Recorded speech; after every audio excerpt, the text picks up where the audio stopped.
Alright guys, so let's get started. So in this phase, before we even start doing the designing aspect, I'm actually going to do a series of exercises. And these series of exercises basically include the thumbnail phase. In the thumbnail phase, I'm actually going to be doing just some basic silhouette exercises. And typically if you're designing like something architectural, I like to keep things within a 2D kind of flat fashion. So if I have something like this here,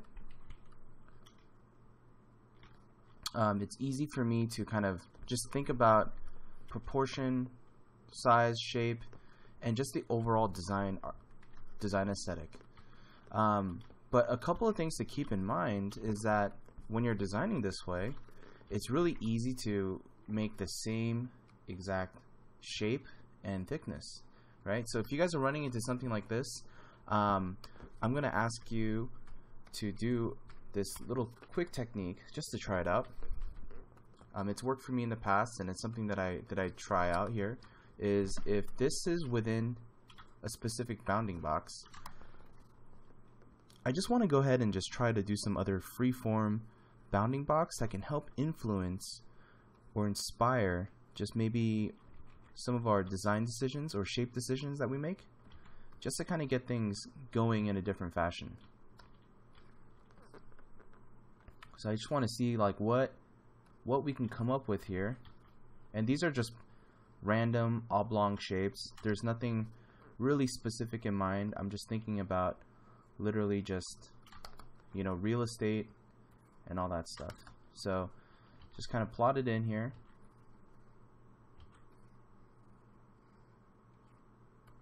Maybe something like that, and maybe something that's more of like an upside down L or something. Okay, so with these really, I guess, random oblong shapes, I'm gonna go ahead and start thinking about how I can fill or design a silhouette within it. So thematically, obviously this is like some architectural building, but I want to go with something sci-fi mixed with a little bit of some sort of ancient ruin. So I pulled some reference here, and if it helps,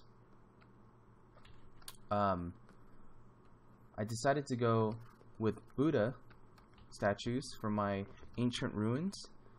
So I'm going to go ahead and just kind of pull this, because I don't think we need all the other stuff down here. And just so that you guys can see exactly what we got.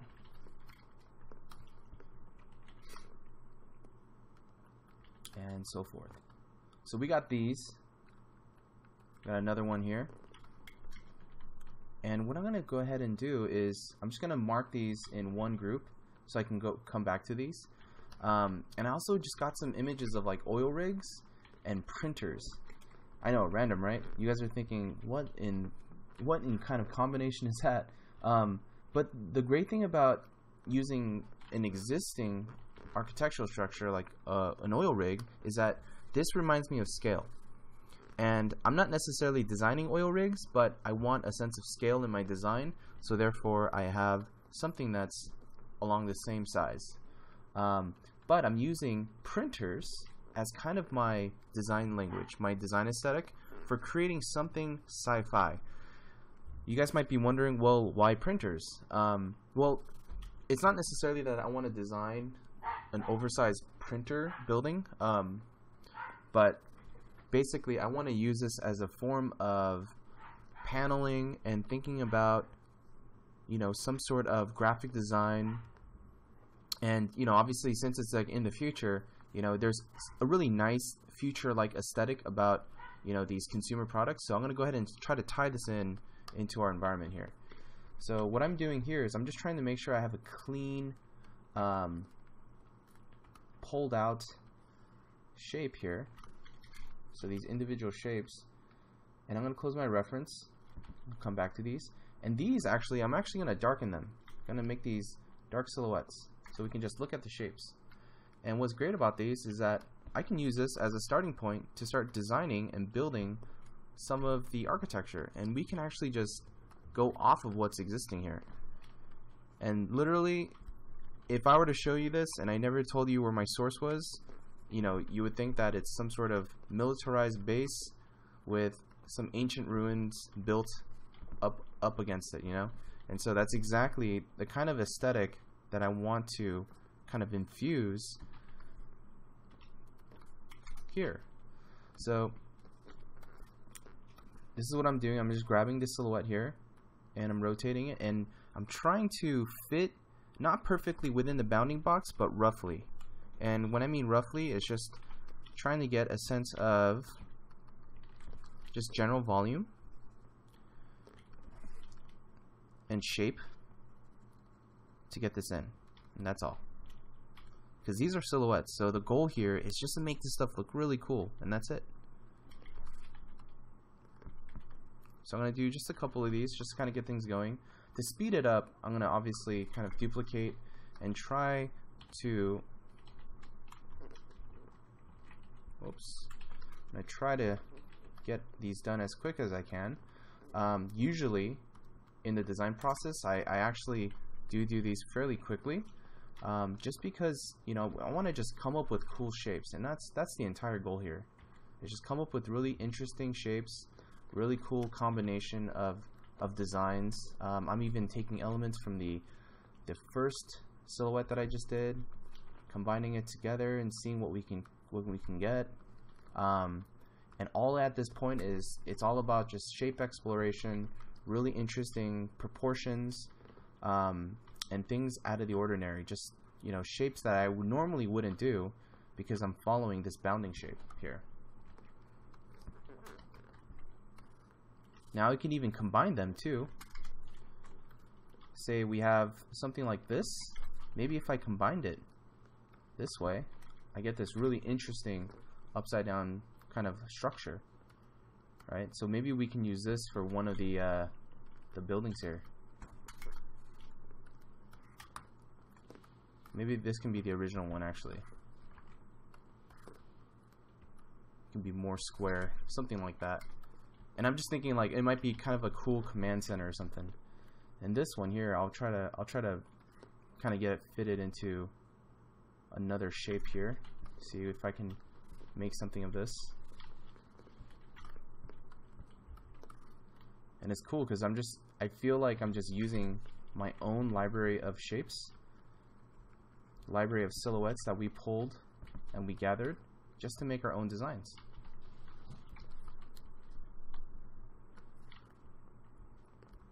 And so that's what I'm doing here.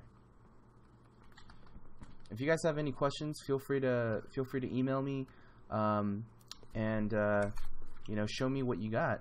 I'd love to see what you guys come up with. I mean, it's always exciting to see, you know, the different results that you can actually get from this technique. I've had a couple of my other students in class try this technique out, and they've just produced some really interesting shapes. And it works for a great conversation starter too, because something that, you know, they see I don't see, you know, and it's great just to have silhouettes because it's so purely interpretive. And when it's this interpretive, you can do so many things with your design that you normally wouldn't have done if you were just drawing it or painting it from scratch.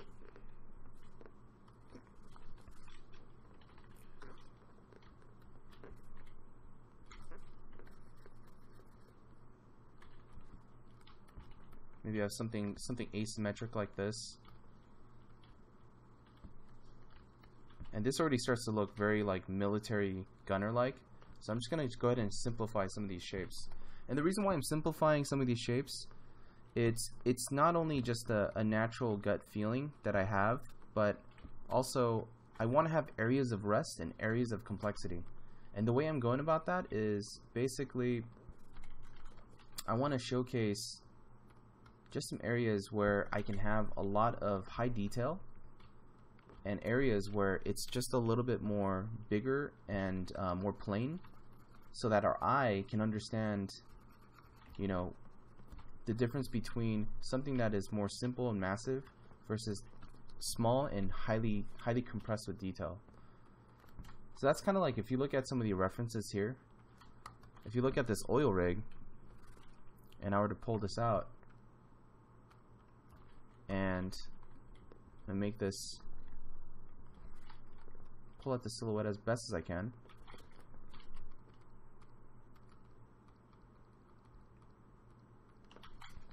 And here is the silhouette of this oil rig. And obviously the oil rig is very complex. There's like pipes and valves and all this stuff going on, right? But if I were to darken it, look how simple it actually looks, right? It's actually a large box, and then there's just detail on top. But the actual forms themselves are fairly simple. And so I'm just trying to emulate that feeling or that sensibility in this exercise, to kind of get the sense that, okay, we are designing something that's very structural, that's very building-like, but that's not overly detailed, because I want to be able to sell or convince the viewer of that scale.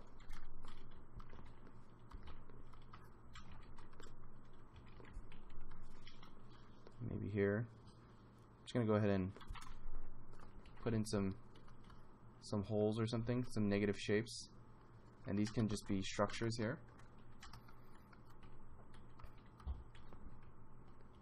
I'm thinking maybe for this one, since it's like upside down, I'm wondering, what if I did something like that? Grab this and try to flip it upside down and see if I can get something interesting just by combining the shapes here.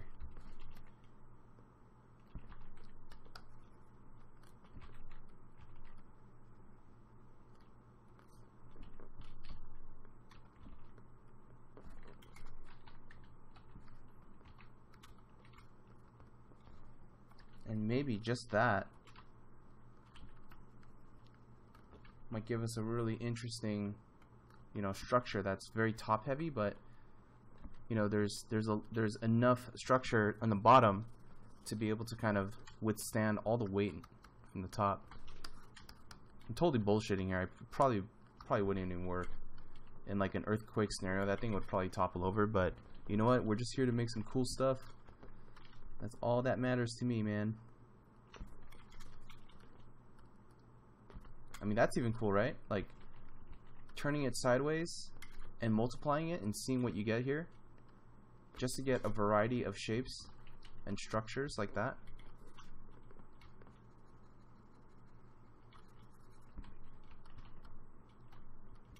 And even though that this is simple, anything that you feel like is too simple, you can always add to it.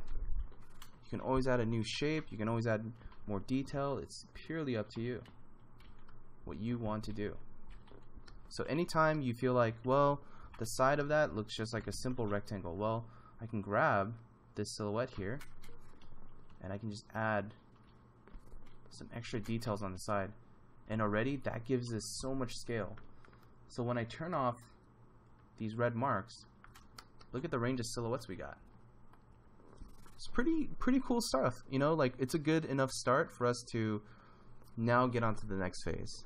And in this next phase, I'd like you guys to just gather up some reference that is going to be appropriate to your theme. So if you guys are doing something sci-fi, make sure you have some cool references that represent sci-fi. If you guys are doing something that's more modern, make sure you have a couple images that represent that as well. In my case, I'm doing a fusion where I'm adding futuristic, but it's kind of a fusion of futuristic buildings with ruins. And I haven't quite figured out exactly how perfectly I'm gonna match those two elements together, but I'm thinking I'm gonna have elements of ruins with overlapping futuristic parts on top. Alright, cool. Let's go ahead and save this out.